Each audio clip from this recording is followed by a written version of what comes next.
Today I'm gonna be making vegan ice blocks, basically like a Haagen-Dazs kind of version of a popsicle.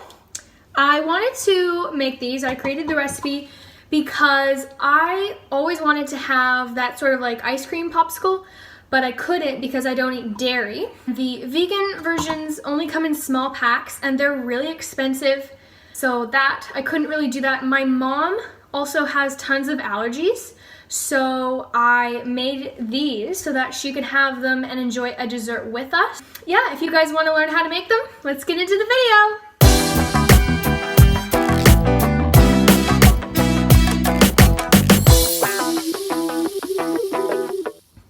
So the first thing that you guys are going to do, obviously, is wash your hands. We're living in a corrupt time. So you are going to need coconut milk. Now, I got this one at IGA.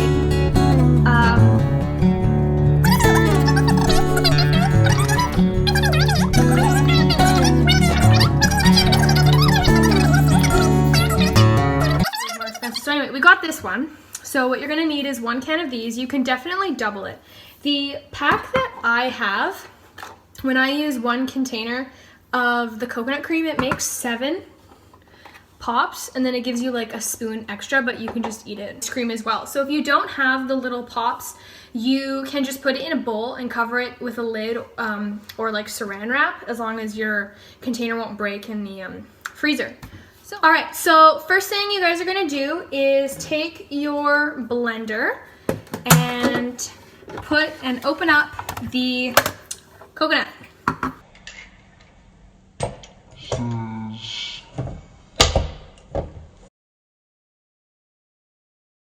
This is honestly like the easiest dessert I've ever made. And it's really quick. The prep is like 5-10 minutes, depending on what flavors you put in. And it just freezes overnight.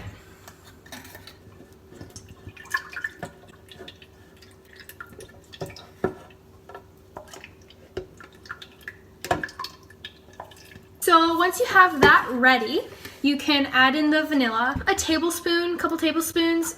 I just free pour it. A couple tablespoons of this is good. Again, I just free pour it. It's probably way too much.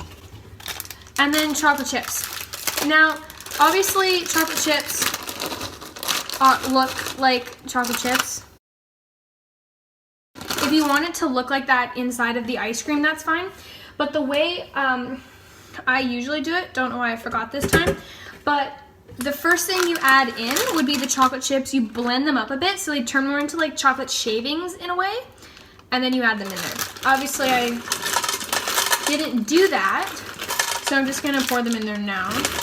This is also personal preference. You really can add in however much you want. I use the Baker's semi-sweet chocolate. It doesn't matter.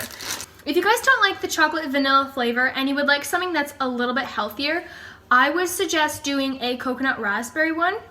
The recipe is actually on Jillian Harris's Instagram page, but simply you just take raspberries and you blend them up with a little bit of maple syrup, and then you would pour that into the bottom of these containers, and then you would add a tiny little bit of raspberries and half of the can of coconut cream, blend that all in, and then add that as a second layer, and then add no raspberries and just the rest of the coconut milk with a little bit of maple syrup, and add that to the top so it's sort of an ombre effect. It's very good. You can literally do that with any fruit, like any berry would be good. So yeah. So we just put it in the blender. I'm gonna turn off this sound because this is literally the loudest blender in the entire world. So.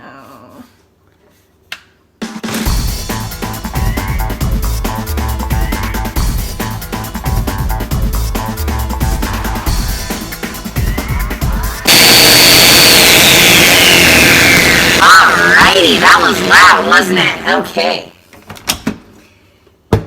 Alright.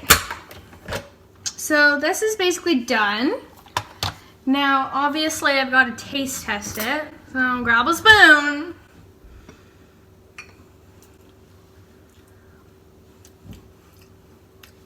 It's amazing. So if it doesn't have the right flavoring, definitely go ahead and add some more maple syrup or vanilla or chocolate chips. And definitely don't feel bad if you don't like coconut. I know there's a lot of people who really just hate coconut. If you don't want it to be vegan, you can definitely go ahead and just use like cow's milk. And it's definitely better than the alternative of going to the store and buying just the ice blocks, and they're super expensive for only like a few of them. So the next step is to pour it into all right, so what you guys are gonna wanna do next is to take the container, or if you're not using a container, just pour it all into the bowl, but just pour it into the little container. All right, so now you guys can put the little lids in them. If you guys are gonna be making them later in the day, like right now I'm making them, it's 3:45, they won't be done for dinner. And they won't even be done like later this evening. So they would be a good dessert time for tomorrow. They definitely take like at least 10 to 12 hours.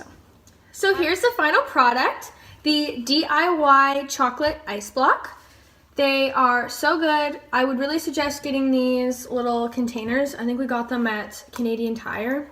So, I mean, I'm sure you can get something similar on like Amazon. If you guys enjoyed this video and you found the recipe really helpful, please leave a like at the bottom and subscribe and hit that bell so you can see another video next Friday, because I post every week on Friday.